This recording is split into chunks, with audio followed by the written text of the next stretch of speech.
All right. Good afternoon. We welcome everyone to the Audit Committee for the Utah Transit Authority. And today is Monday, February the 1st of 2020. Joined by fellow committee members, Beth Holbrook, Jeff Acerson, Mayor Walker, and excuse me, oh boy, now I've had a name blank. Karen. Sorry, Karen. You're all good. My parents warned me when I got old I would come back to haunt me. Anyway, with that, we'll ask Jenna Osler if she'll just read our statement, holding our meeting electronically. Jenna? Yep, thank you, Chair.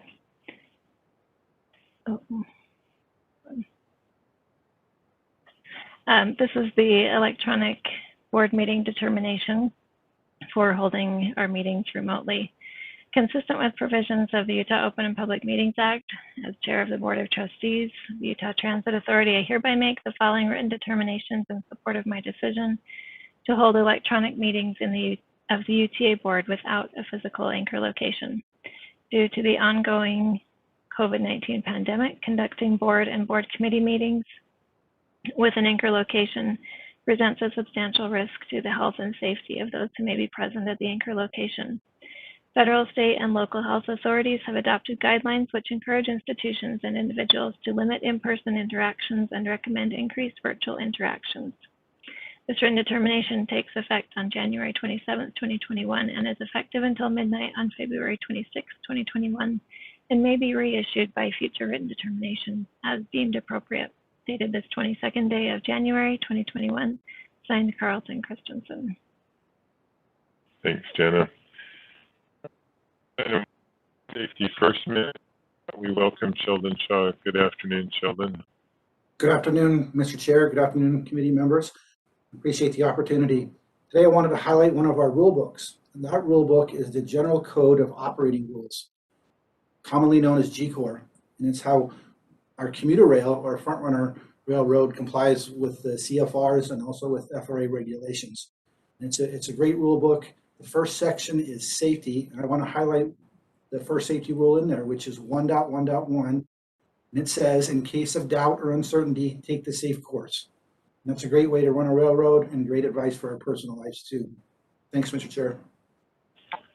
Thank you, Sheldon. That is great advice.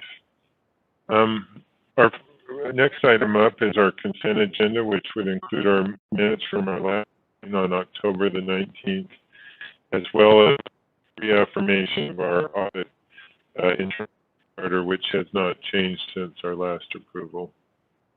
With that, I would entertain a motion on the consent agenda. I so move. I have a motion from Karen. Second. Second. Aye. Sorry, Carlton, I couldn't hear you for a moment. Oh, sorry. Is it coming through now? That's better. Thank you. Okay. So I have a motion from Karen, seconded by Beth. All in favor, say aye. Aye. Aye. Aye. Any opposed? That motion passes. Thank you. The next day, and with that, we'll welcome our audit director, Ron Ellis. Good afternoon, Ron. Thank you, Chairman Christensen and the rest of the audit committee members. It's a pleasure to be here. We'll go ahead and start with the internal audit update, where we'll cover a couple of topics. First, we'll go over a status. So, Jan, if you would advance to the next slide, please. This slide is going to give you an overview of where we stand on the 2020 audit plan. As you can see, these are the completed audits and preliminary assessments and follow-up phases of audits that we completed during the last 4 months and prepared for presentation at this meeting. The next slide, if you would, Jana. This slide shows what's still in progress and what is scheduled and incorporated into the 2021 audit plan. We have capital projects is in progress right now. I'm actually in the process of reviewing the draft report, and that will be going out to management shortly. So we would anticipate being able to present the results of that preliminary assessment at the next audit committee meeting. In progress by an outside firm is the information technology, business continuity / disaster recovery. That is in progress. They are working around their schedule. It's a busy time of year for them and with our IT staff. So we anticipate no later than the month of June having that report ready for the audit committee. I've asked them to try and have it ready for the April meeting. I don't know that they'll be able to meet that deadline, but I know that they're working on it. The payroll follow-up audit is scheduled for March of 2021. And that will include looking at the prior outstanding issues and the status of remediation, in addition to doing a refresh walkthrough on the Kronos timekeeping system. And then finally, that leaves us with the accounts payable follow-up audit, which is scheduled for September of 2021. And I'll talk about in a little bit about why it's scheduled a little bit later in the year, because we are doing some things to keep up with the accounts payable and the expenditure process. And we'll talk about that when we get to the audit plan. Are there any questions on that portion of our update or the status of the 2020 plan? And I have to apologize. I imagine I was having some audio problems. Hopefully this corrected it. But any questions for Ron? Okay. No, not looking like it. Hearing none, we can go on to the next phase. Jana? Okay, the next part of our status update is the open items table. I know I discussed having a graph with various people on the management team. When Jana and I looked at the slides late Friday night, we realized that they would not present well. I'm working with Audit Board to expand the font on some of those graphs and figure out how we can get them in a very legible format so we can pull this data directly from Audit Board in addition to this table, because I think people like this table. So this kind of shows you the status of the outstanding issues. State of good repair, Lena Shelton is here and she'll be on hand to discuss that audit, the audit phase of that project, which she just completed. The other thing that I wanted to point it out without going through every item on here is grants management is really all done, and we've talked about that one before, about everything being closed, but there is one item that came up and is also closed. Mike Hurst and Kenya Fail are here to discuss when we get to the report presentation. Accounts payable is scheduled later. We'll verify where that stands later. And then the budget management budget audit, that is completed and presented here. We were able to close 4 of the 6 outstanding items, and there's two recommendations essentially still outstanding, and Mike Hurst will also talk about those. Any questions on outstanding issues? Any questions for Ron? Beth, it looks like you do. Yes, thank you. Ron, thank you so much for this. I had a chance to meet with you last week and kind of go over this, but I did have a quick question. On all of these presentations, are you going to have those individuals talk about them or just the ones you highlighted just now? Could you clarify that? We are only going to discuss the reports that are being presented in this meeting. All of these other reports were previously presented. Now, that being said, if there's anything that you would like us to discuss, I can look it up very quickly on Audit Board and, see what the status of the issues are. But these are the 3 audits that we're actually discussing later on in our presentation today. State of good repair, grants management, and budget. Thank you. Other questions for Ron on that? Okay, Ron? Okay, next slide, please.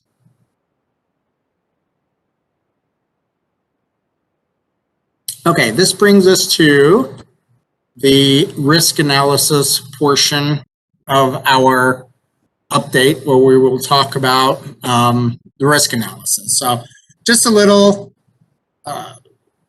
underlying philosophy or underlying data of how we approach risk analysis. We look at various inputs from different perspectives. We look at, for example, management's input through a risk survey. We look at hotline reports. We look at prior internal audit reports. We look at external factors. We look at financial statement mapping to processes. And that's kind of a new twist on looking at the risk profile of the agency, is looking at, the major account classes and what are the underlying processes related to those accounts, and how does that relate to how it should inform our audit plan.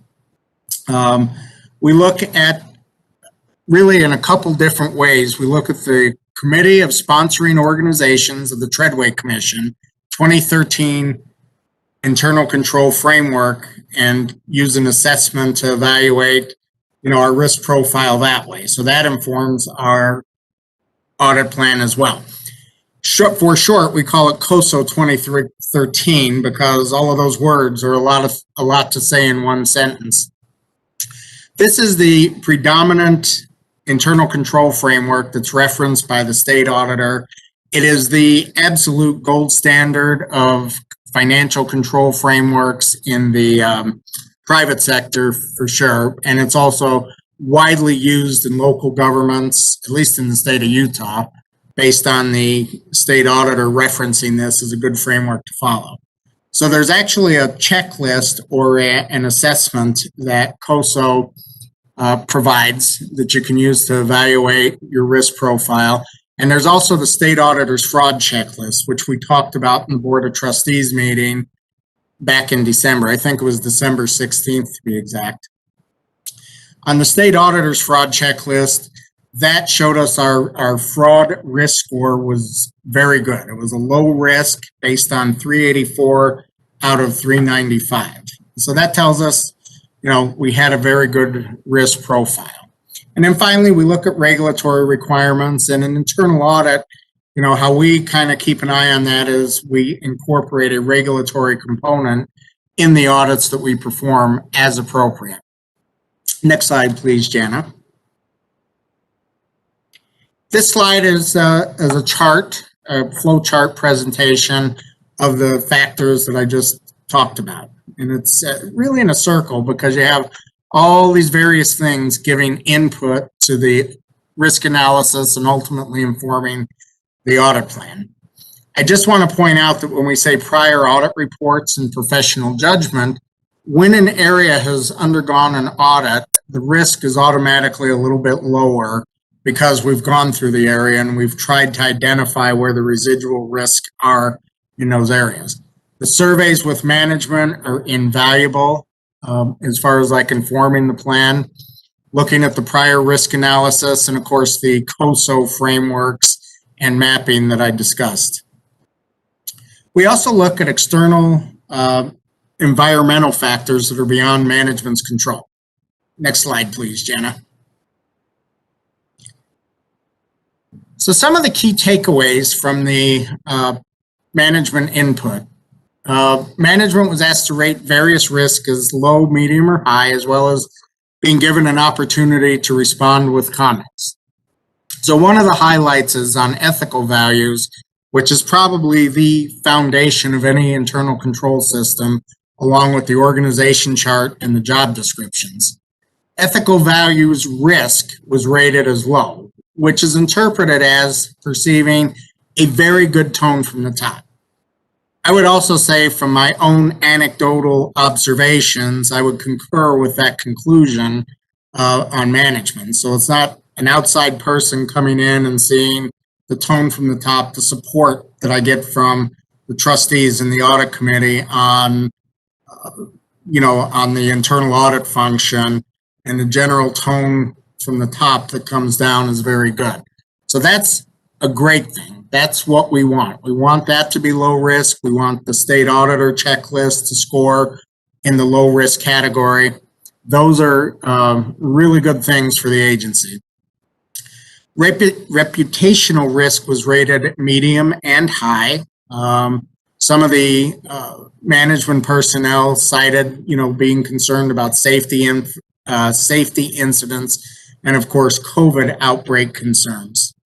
Legal and regulatory risk was low to medium. That's about what we would expect, and what I've seen in other organizations. Operational process risk was rated at a medium level. That's probably exactly where we would expect it to be. User access practices, those were rated lower medium, and that's a good thing that, at least from the end user standpoint, the access and the authentication practices are rated lower medium risk. Risk of data breach, likewise, was rated lower medium, and accountability risk was rated low by 12 respondents, medium by 6, and high by 6. I'm going to stop there for a second and see if there's any questions before we move on to the next slide. Any questions for Ron on risk analysis and our approach to evaluating it? I was going to make Jeff tell me how the acronym goes on the COSO, but I can't even remember the acronym, so it's an important one, however. Looks like there's not any. Ron, thank you. Okay. Next slide, please.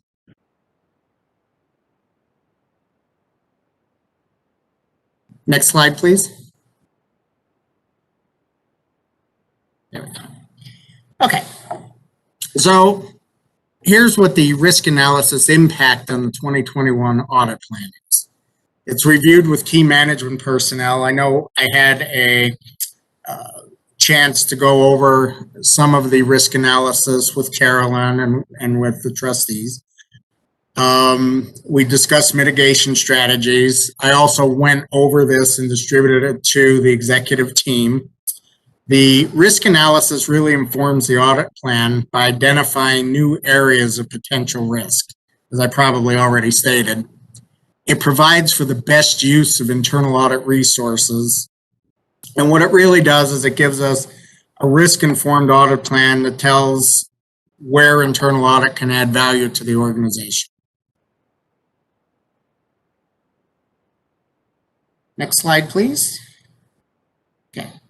And before I move on to internal audit plan, any questions? Okay. I'm not seeing any, Ron. Okay, Chairman, and if it pleases you, may I proceed to agenda item 5? Yeah, why don't you tell us what the proposed audit plan is for 2021? Okay. Without further ado, next slide, please. Okay.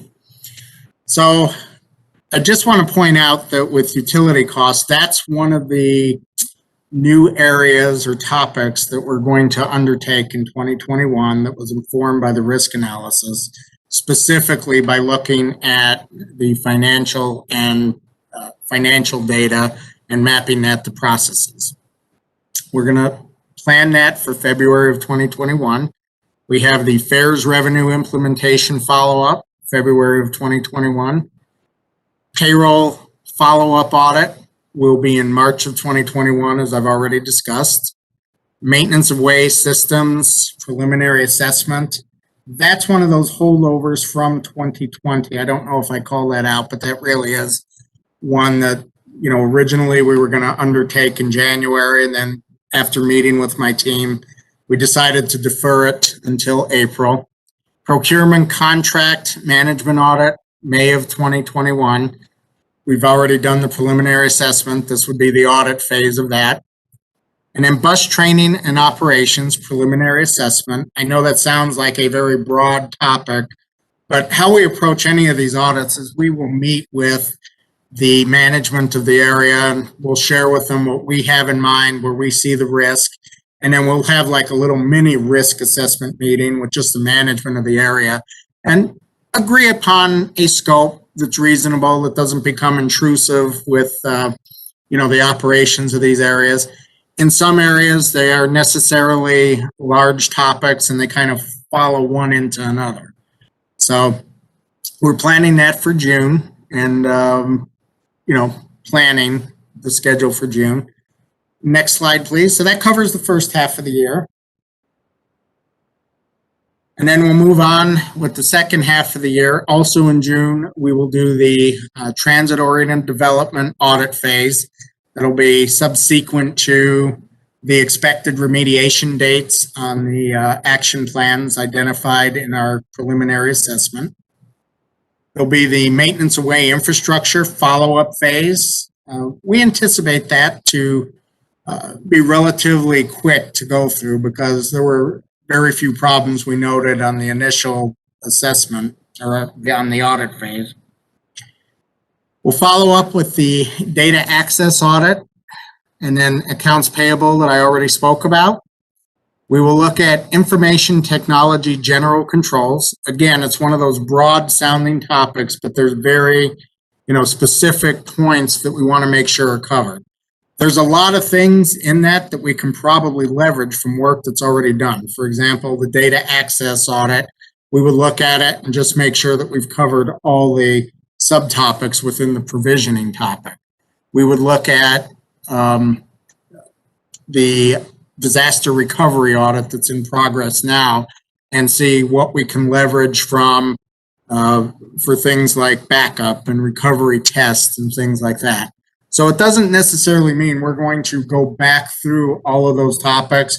We just want to make sure if there's anything in between those topics that we've missed, such as service delivery or change management or new application development controls, that we take a look at those to make sure that we've covered the main topics within ITGCs or information technology general controls. We're going to wrap up the year with fuel costs, preliminary assessment, looking at the fuel costs, another area that was identified by our mapping of financial data. And then finally, we'll look at debt. And, that scope will be defined as we get into the walkthrough with our CFO, Bill Green, and just go through that. There's, various technical accountability type things that we need to look at. For example, covenants we would look at and just, tick off the payments are made on time and the, calculations are correct. And that's really our internal audit plan for 2020. I will say that we don't have anything scheduled for December, but I'll address that almost on the next slide. And that's because, we realize that there may be some leak over from one month to another. So really December would be that month that kind of accounts for the extra things that we do, the quarterly review that I'm about to talk about, and any management projects or special things that come up during the year that might delay some of the scheduling of the main audits. Next slide, please. Ron, can I ask a question? Certainly. Back on the a couple of the items, the ones that are sort of preliminary assessments. Say management were to look at it and say, this is maybe an area that we need to fix or need to adjust for. Can they maybe be proactive in making changes, and then even though you're going to audit them, do you then evaluate whether their changes are effective, or do they wait till after you've audited them and then make whatever suggestions they make? I would absolutely advocate and encourage if we can look at an area and management, and we'll talk about that with the grant. One issue we're going to talk about on grants, if management is proactive and they've taken care of these problems, when we go in, we would say, okay, when was the new control implemented, or when was the process implemented that remediated a given risk or a given audit issue? And I would certainly advocate that. And if they can take care of things that they know may need to be addressed ahead of an audit, I would certainly encourage it. They know we're coming and when we'd like to come in. Yeah. I mean, I was looking at the prior slide, you know, like utility, I can't remember what you called it, utility costs, and it seems straightforward, but back when I was in college, I had a downtown property management firm that hired me to do a utility audits. They probably spent $750,000 every month on utility bills, and they had never had anybody look at their utility bills. And so I spent the summer looking at every single Rocky Mountain Power bill that they had, and you know, I came across a problem in one of their high rises from a couple years ago prior to that, and it eventually led to them to getting an $85,000 credit. And it turns out that the power meter had been reading wrong for years, like maybe a decade. And the utility company would only go back 2 years, but it was real dollars. And I was shocked I mean, one of their utility bills was, for power bills, was like $300,000 a month. And they never had ever looked at the bill and tracked it from one bill to the next. And so I look at that, I think about all the power we use, maybe even natural gas now that we have, I just wonder how much we've tracked that and looked at it. And it's not a condemnation, it's like, how do you do it right going forward? It's worth taking a look at. So anyway, that's why I asked the question. So.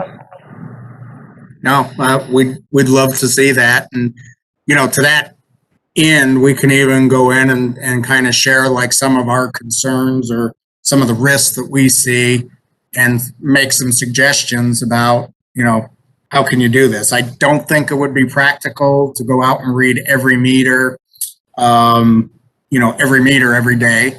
But I can tell you when we used to, like, in my former life, in the casino world, we had thousands of slot machines we had to read and then reconcile the cash to. So that kind of like covers actually the first 2 audits on the situation is exactly the same. The controls are very transferable. So with utility costs, usually the chief engineer who is responsible for building maintenance and operation and all of that. And I'm not saying that's the people here who should be responsible, but somebody would go out and they would verify a percentage of the meters so that periodically you would make sure that you have read and reconciled every meter back to a bill.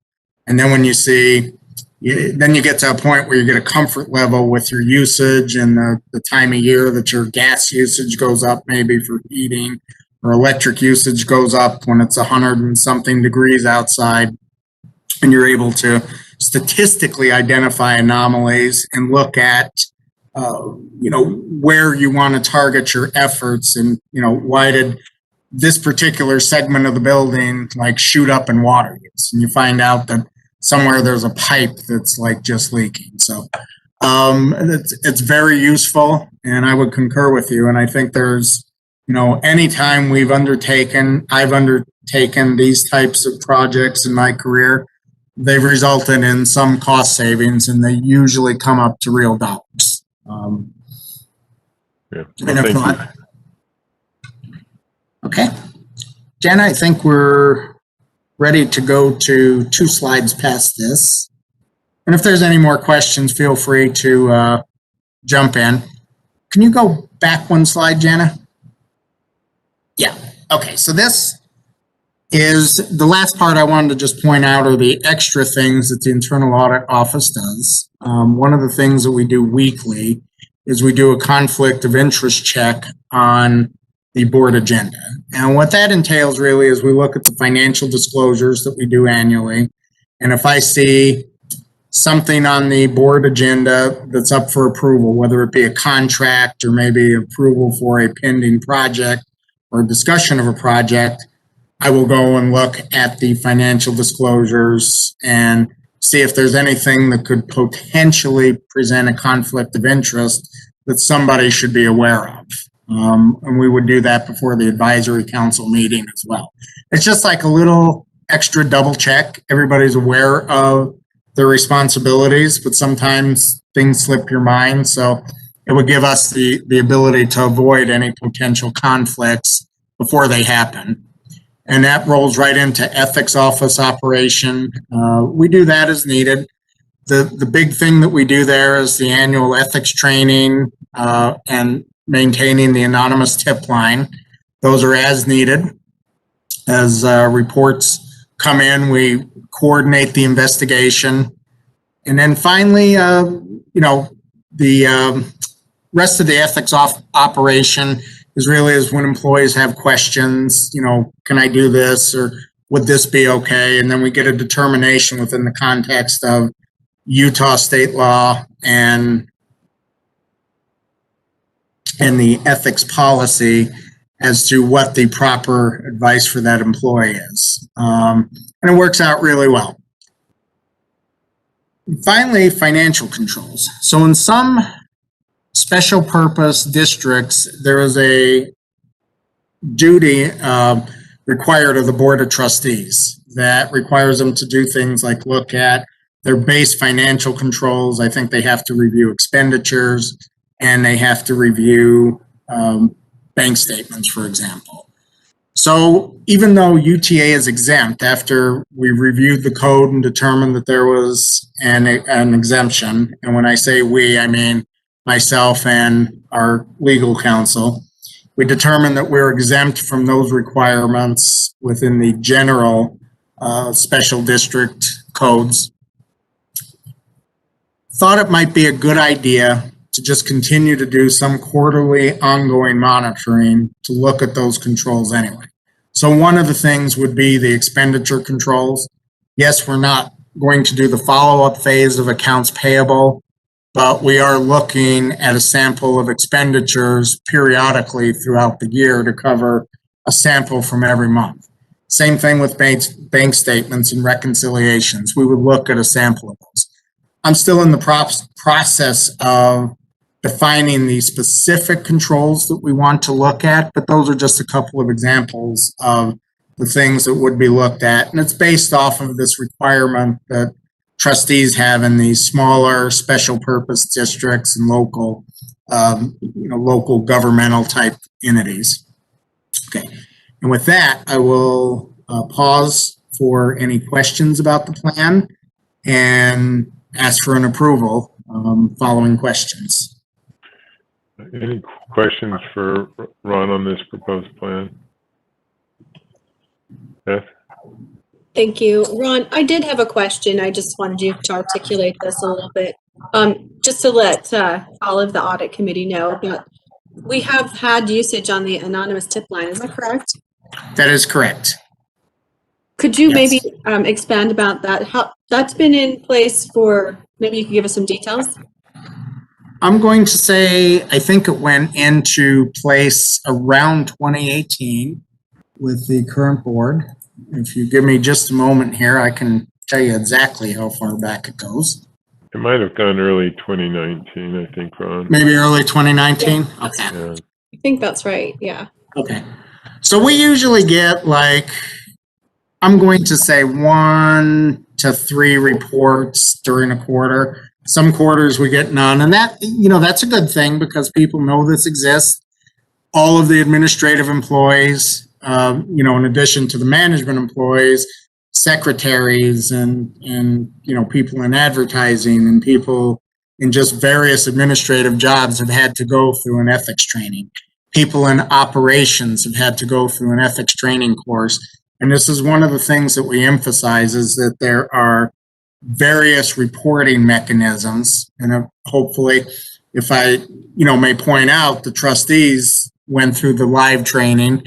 We also, our talent development department, the training people, they helped develop a brand new custom online training course that emphasizes employees have various mechanisms to report things that they think are wrong or that go afoul of our ethics policy. So does that answer the question? Do you want me to elaborate any more? No, I think that that's good. I just kind of wanted to get some perspective for the committee to understand that this has been valuable as a tool. And I think it's also part of the larger picture of all of the ethics trainings and everything else that we're trying to, incorporate fully. So thank you. That's helpful. Okay. All right. Any other questions? I think with that then, Ron, you're looking for some action on the approval of the 2021 plan, correct? Yes, sir. Okay. I'll entertain a motion to that end. I'll make a motion that we approve the 2021 internal audit plan as outlined. I'll second. I have a motion from Beth, seconded by Karen, to approve the 21 plan. Any other discussion? Seeing none, all in favor say aye.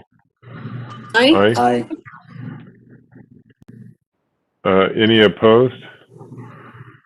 The motion passes, and we'll go on to the next item, which is our internal audit report review. Ron? Okay.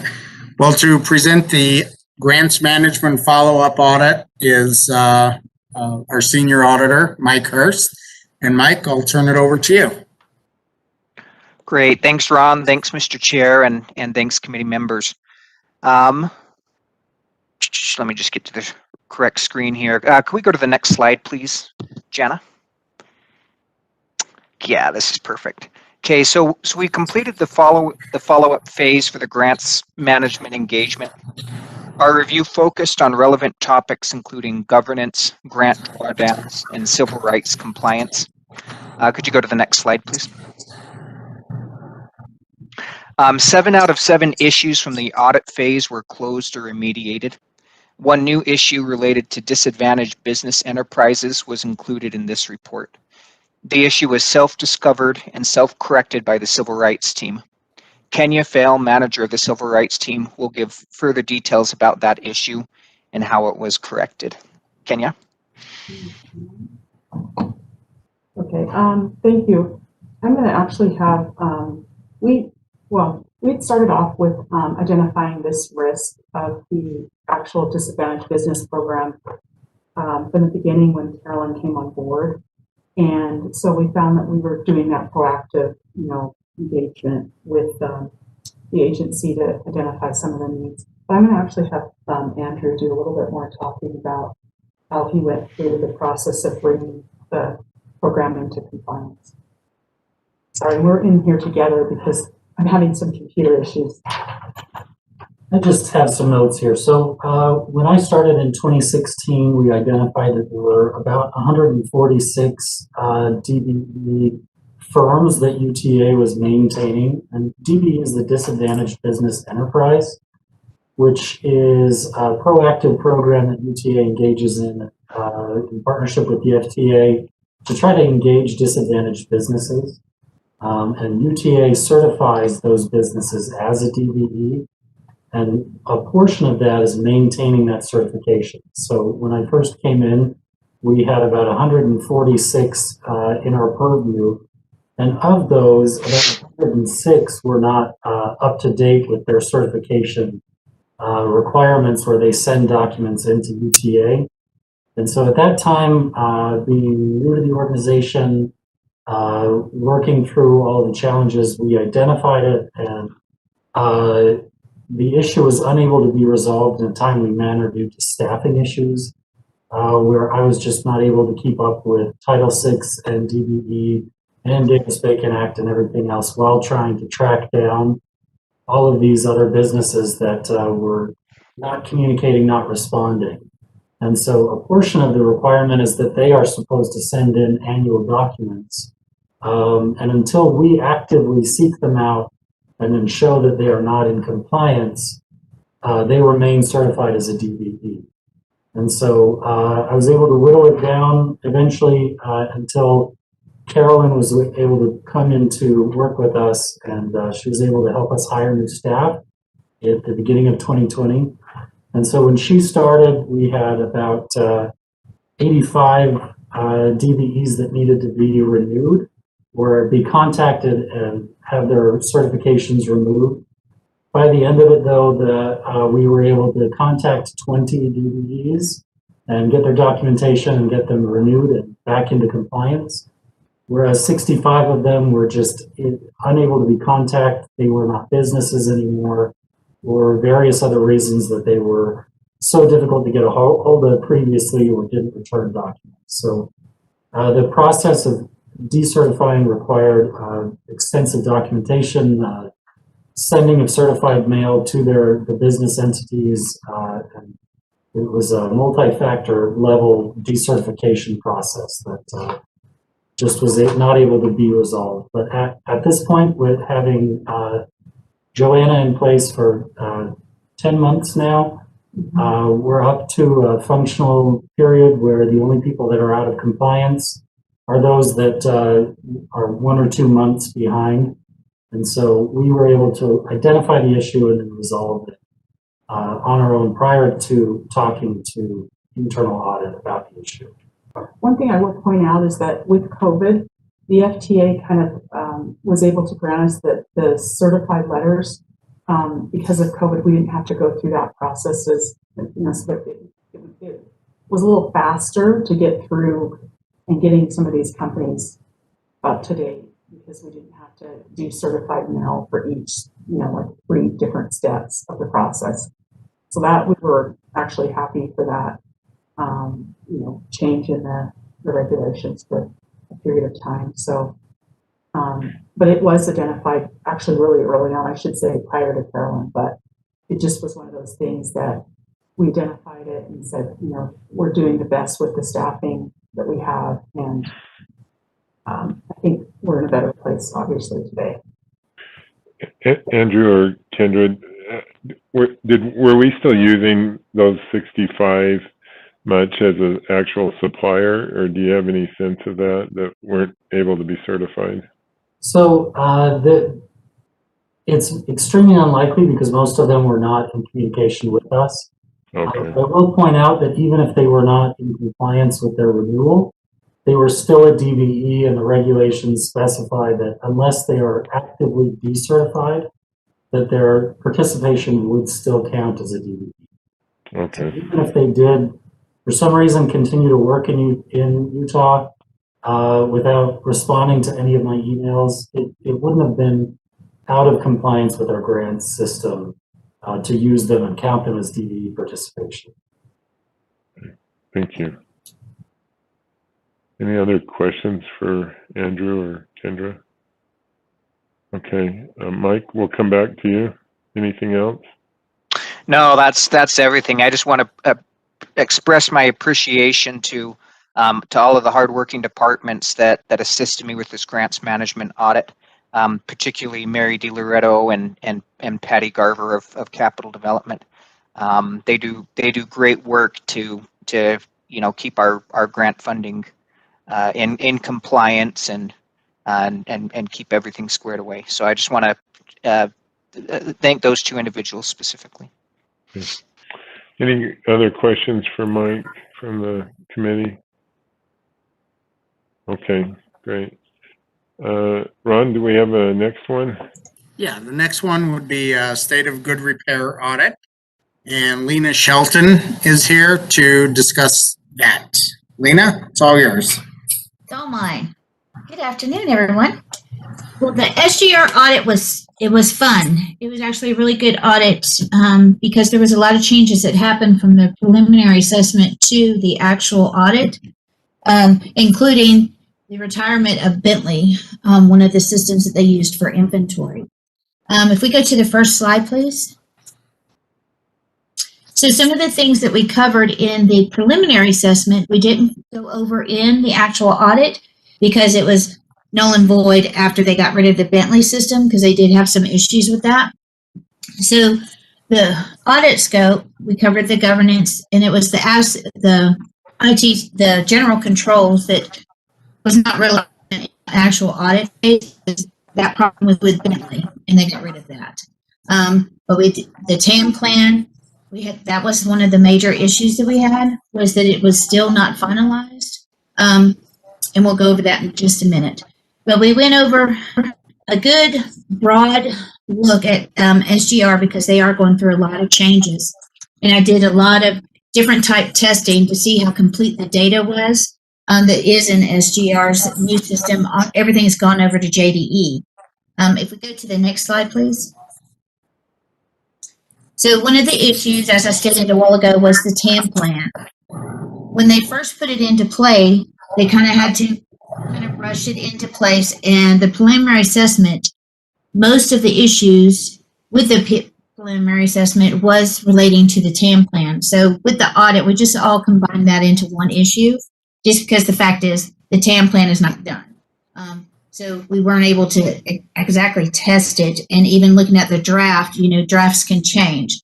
But we totally understand what is happening, and they're just wanting to make sure that it is thorough and that it is the SOPs that they did put in play, making sure that it is working properly before they finish the TAM plan.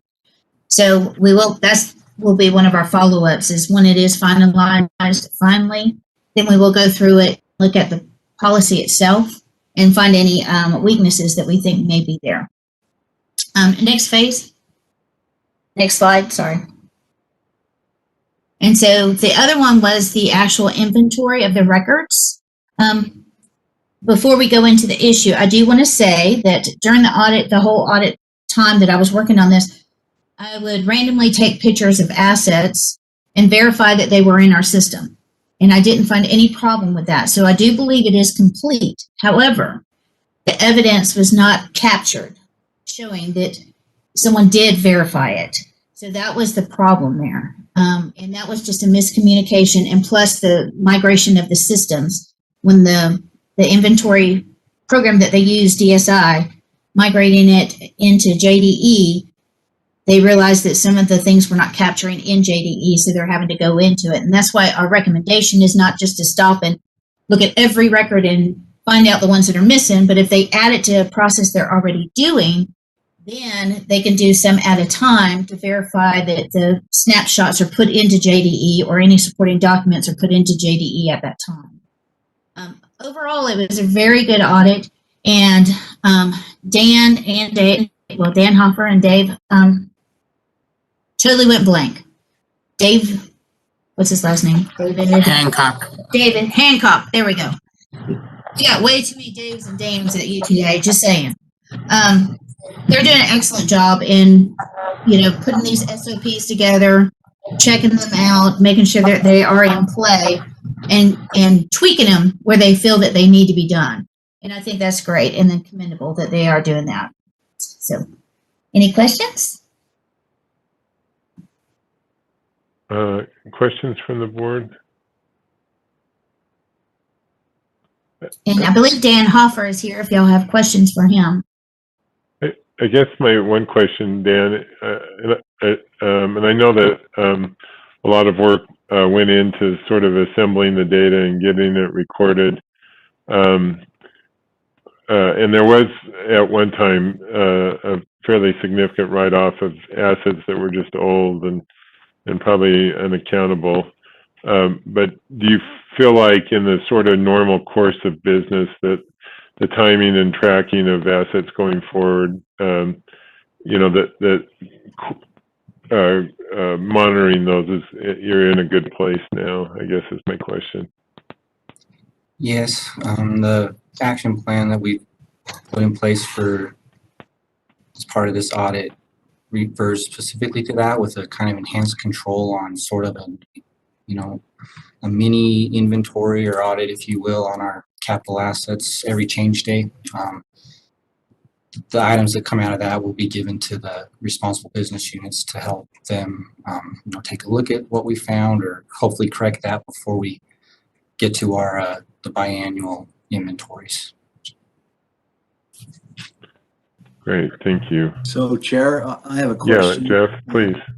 And I know some of the assets in the state of good repair, and I think we had some discussion about this before, that identifying some of the assets of that those assets were attained through federal funding, do we have a better handle on that now, accounting of that as we've gone through this inventory? Yes. So the federal requirements primarily revolve around about, a dozen to 15 specific pieces of information that are required for each asset, plus the addition of the biannual inventory of those. We're able to complete the biannual, one of the inventories last, end of 2019, and all the information for those items was provided to the FTA, and they closed that. So I think we're in a good spot just to move forward with the process. Wonderful. We've had. That's good to And hear. I'll just- Thank you. I just have one comment on that. One of the things that I did test was the actual data that was in the system, and they have some very good controls right now checking that data that was imported as they did those inventories. And Deidre is doing an awesome job, and she compares the data and she investigates any anomalies that they find right now, because they do realize that they have to clean up some of that data that was, anytime you import data from another system, you're going to have some issues. And so this audit did not say there was no issues. It's just saying that the controls that they're using to correct those, anomalies that they are finding are really good controls. So I believe eventually the data is going to be really accurate that is in the system. The only problem that I had was there was no evidence of the actual fiscal asset. And so that's what this recommendation was. So we're moving in the right direction. We're getting there. That's Yes. all right. Thank you. And for the record, Eddie Cummings gave a thumbs up, so we'll hold them accountable for that. All right, Lena, anything else on this one? No, that's it. We only have those two outstanding issues with the SGR. Okay, thank you. Mhm. Ron, next item.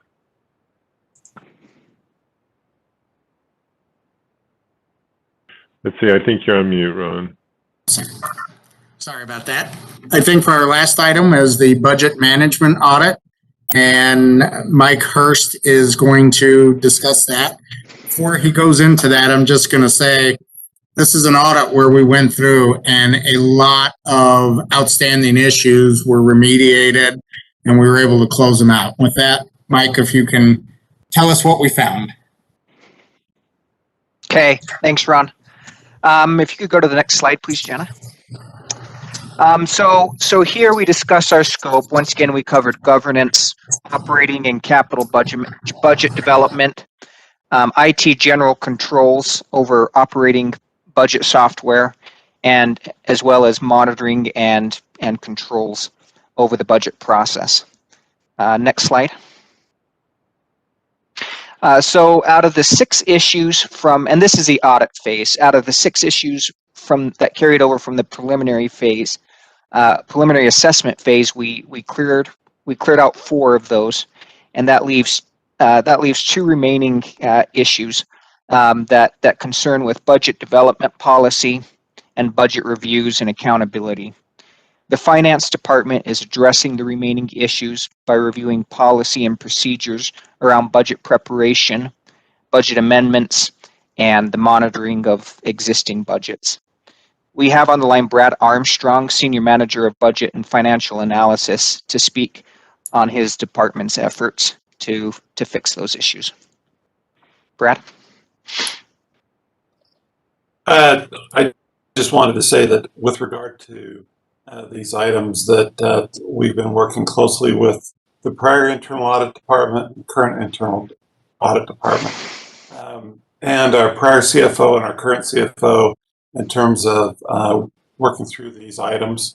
I think we've identified and addressed them in draft form. And Bill Green, our new Chief Financial Officer, wanted to make sure that after his ability to participate over the past few months in the preparation of 2021 budget, to also have his input into these. So we're well on our way to addressing these and should have this done in the next 6 months. Let's see. Great. Thanks, Brad. Bill, Oh, did you sorry. have anything to say? I'm sorry. No, I'm sorry I'm late, Chair Christensen. Brad, thanks for the nice job. No, I think we appreciate the hard work by the audit team and also appreciate their understanding. As Brad said, there was a policy drafted, a SOP drafted, and I'm now taking a look at that, and we're gonna, I think we've talked about this in the past. We're looking at some new accountability measures around variance analysis, better variance analysis. We're also looking at, and I'm not sure if it's part of this or not, but the performance measures and also some formal processes for budget, supplemental budget. Okay. Any questions for the committee? Oh, okay, I'm not seeing any. Mike, anything else on that? No. I would just restate what Brad and Bill said. The budget process is sound, and we've got great minds working on it. They're just we find there just needs to be a little bit more documentation in place, firm policies put in place, as well as some procedures created for a few areas. But Brad and Bill are eager to get on that, and they have some great ideas that that'll do wonders. And I just want to thank them for their help throughout this audit process. They've been great, and they are great. Great, thank you, Mike. Ron, anything else on this item? No, I think that wraps up the internal audit portion of today's meeting. Okay. Well, with that, then I would just note that our next meeting for the audit committee is slated for Monday, April the 12th at 3 o'clock. And with that, I would entertain a motion for adjournment. So moved. Second. I have a motion from Karen Cronin, seconded by Jeff Acerson to adjourn. All in favor, say aye. Aye. Aye. Any opposed? That motion passes. Thanks, everybody. Thanks, Ron, to you and your staff and all the rest of management for their help. So we'll end our meeting and see you in April. Okay, thank you, Chairman. Thank you, everyone.